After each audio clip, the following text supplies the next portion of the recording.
In a dramatic declaration, Iran is preparing to take the fight deep into সাম্প্রতিক যুদ্ধগুলো থেকে শিক্ষা নিয়ে নিজেদের সামরিক কৌশল প্রতিরক্ষামূলক অবস্থান থেকে বদলে আক্রমণাত্মক করার সিদ্ধান্ত নিয়েছে ইরানের সেনাবাহিনী।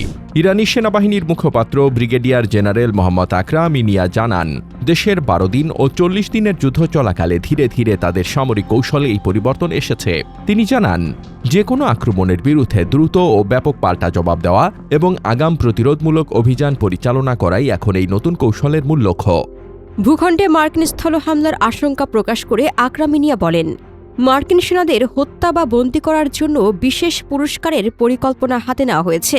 সশস্ত্র বাহিনীর সদস্য বা বৈধ শিকারী অস্ত্রের মালিক যে কোনো নাগরিককে মার্কিন সেনা হত্যা বা বন্দী করার জন্য 5 বিলিয়ন তোমান, যা প্রায় $26,000 দেওয়া হবে।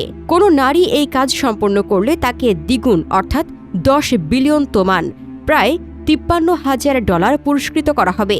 তিনি আরও জানান, হামলায় ব্যবহৃত অস্ত্রটি মূল মূল্যের দ্বিগুণ দামে কিনে নেওয়া হবে এবং মূল মালিকের নামে সেটি একটি সামরিক জাদুঘরে সংরক্ষণ করে তাকে নতুন একটি বিকল্প অস্ত্র দেওয়া হবে। মধ্যপ্রাচ্যে যুক্তরাষ্ট্রের প্রভাব নাটকীয়ভাবে কমেছে দাবি করে আকরাম ইনিয়া উল্লেখ করেন, ওয়াশিংটনকে বাদ দিয়ে সৌদি আরব, তুরস্ক এবং পাকিস্তান একটি সশস্ত্র প্রতিরক্ষা ও নিরাপত্তা ব্যবস্থা গড়ে তুলেছে। যুক্তরাষ্ট্রের অংশগ্রহণ ছাড়া গঠিত এই অঞ্চলের প্রথম প্রতিরক্ষা ব্যবস্থা, যা আমেরিকার রাজনৈতিক পতনের স্পষ্ট প্রমাণ দেয়।